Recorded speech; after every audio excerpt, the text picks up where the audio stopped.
So I love my garlic roller. It's just a silicone tube that you can put your garlic clove in, and if you put a little pressure on it while you roll it, it will actually take all of the skin off, which is nice to not have that stick into your fingers. So I'm gonna get a couple cloves here. We have varying sizes all the time. Sometimes we have this little garlic shoot. Sometimes we have, you know, little bruised pieces. I always kind of shave that off.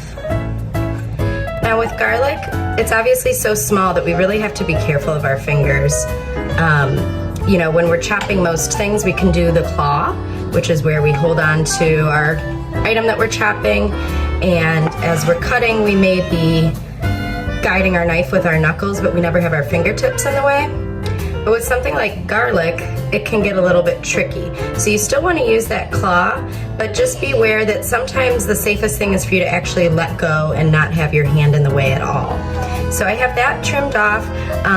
When you do see those garlic shoots, I will go ahead and remove it because it's pretty bitter tasting. So you can just kind of pop it out of the center there. And I'll also trim off that little root end.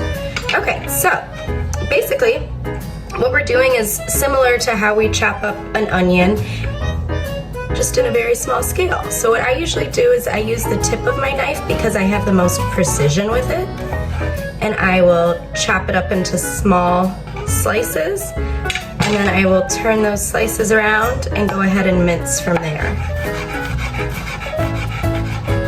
And at this point I let go.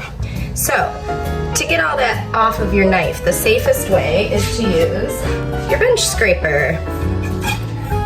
You can go ahead and just kind of run it along the side. Then of course it sticks to your bench scraper, but at least that's not a sharp blade.